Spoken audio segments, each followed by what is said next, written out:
75ನೇ ಗಣರಾಜ್ಯೋತ್ಸವ ಸಂಭ್ರಮ. ನವದೆಹಲಿಯಲ್ಲಿ ಇನ್ನು ತ್ರಿವರ್ಣ ಧ್ವಜಾರೋಹಣಕ್ಕೆ ಕ್ಷಣಗಣನೆ ಆರಂಭವಾಗಿದೆ. ಈ ಬಾರಿ ಫ್ರೆಂಚ್ ಅಧ್ಯಕ್ಷ ಇಮ್ಯಾನ್ಯುಯಲ್ ಮ್ಯಾಕ್ರನ್ ಮುಖ್ಯ ಅತಿಥಿಯಾಗಲಿದ್ದಾರೆ. ರಾಜಪಥದಲ್ಲಿ ನಡೆಯಲಿದೆ ಗಣರಾಜ್ಯೋತ್ಸವ ಪೆರೇಡ್. ಸ್ತಬ್ಧ ಚಿತ್ರಗಳ ಮೆರವಣಿಗೆ, ಭಾರತದ ಸೇನಾ ಬಲ ಪ್ರದರ್ಶನವಾಗುತ್ತೆ. ದೇಶದ ಸಾಂಸ್ಕೃತಿಕ ವೈಭವದ ಅನಾವರಣಕ್ಕೆ ಕ್ಷಣಗಣನೆ ಆರಂಭವಾಗಿದೆ. ತ್ರಿವರ್ಣ ಧ್ವಜಾರೋಹಣ ಮಾಡಲಿದ್ದಾರೆ ರಾಷ್ಟ್ರಪತಿ ದ್ರೌಪದಿ ಮುರ್ಮು.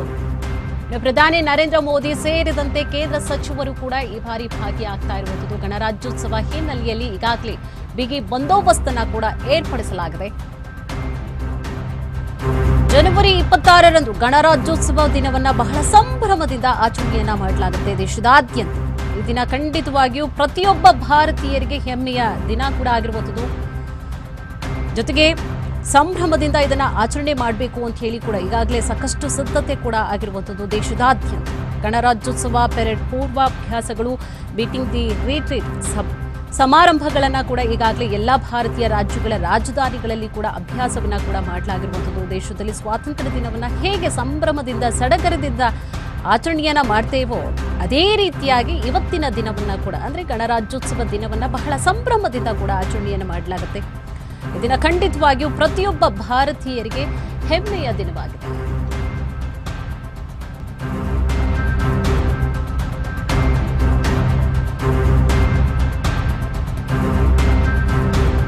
ದೇಶದೆಲ್ಲೆಡೆ 75ನೇ ಗಣರಾಜ್ಯೋತ್ಸವದ ಸಂಭ್ರಮ ಇವತ್ತು.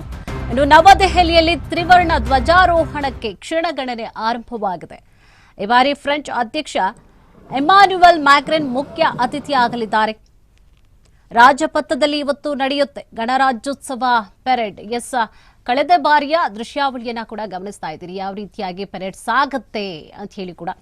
ಇನ್ನು ಸ್ತಬ್ಧ ಚಿತ್ರಗಳ ಮೆರವಣಿಗೆ ಇರುತ್ತೆ. ಭಾರತದ ಸೇನಾ ಬಲ ಕೂಡ ಪ್ರದರ್ಶನವಾಗುತ್ತೆ. ಆಯಾ ಭಾಗಗಳಿಂದ ಬಂದಿರುವಂತಹ, ಜಿಲ್ಲೆಗಳಿಂದ ಬಂದಿರುವಂಥದ್ದು, ರಾಜ್ಯಗಳಿಂದ ಬಂದಿರುವಂತಹ ಸ್ತಬ್ಧ ಚಿತ್ರಗಳು ಕೂಡ, ರಾಜ್ಯಗಳ ಸ್ತಬ್ಧ ಚಿತ್ರ ಏನಿದೆ ಸೊ ಅದು ಕೂಡ ಸಾಗ್ತಾ ಹೋಗುತ್ತೆ.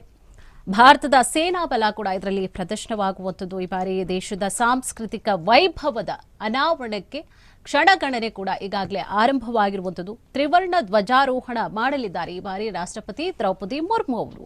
ಇನ್ನು ಪ್ರಧಾನಿ ನರೇಂದ್ರ ಮೋದಿ ಅವರು ಸೇರಿದಂತೆ ಕೇಂದ್ರ ಸಚಿವರು ಕೂಡ ಈ ಬಾರಿ ಭಾಗಿಯಾಗ್ತಾ ಇದ್ದಾರೆ.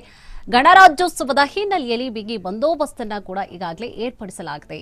ಗಣರಾಜ್ಯೋತ್ಸವ ಜನವರಿ 26, 1950ರಂದು ಭಾರತದ ಸಂವಿಧಾನದ ಅಂಗೀಕಾರವನ್ನು ಕೂಡ ನೆನಪು ಮಾಡುತ್ತೆ.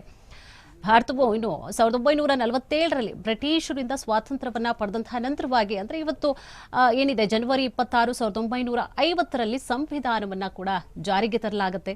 ಅಂದಿನಿಂದ ರಾಜಪ್ರಭುತ್ವವನ್ನ ತ್ಯಜಿಸಿ ಪ್ರಜಾಪ್ರಭುತ್ವ ಅಂದ್ರೆ ಸಾರ್ವಭೌಮ ದೇಶವಾಗುತ್ತೆ, ಗಣರಾಜ್ಯವಾಗುತ್ತೆ ದೇಶ. ಈ ಒಂದು ಸುಸಂದರ್ಭವನ್ನ ಗಣರಾಜ್ಯ ಅಂತ ಹೇಳಿ ಘೋಷಿಸಿ ಅಂದಿನಿಂದ ಜನವರಿ 26ನ ರಿಪಬ್ಲಿಕ್ ಡೇ ಅಥವಾ ಗಣರಾಜ್ಯೋತ್ಸವ ಅಂತ ಹೇಳಿ ಕೂಡ ಆಚರಣೆ ಮಾಡಲಾಗ್ತಾ ಇದೆ.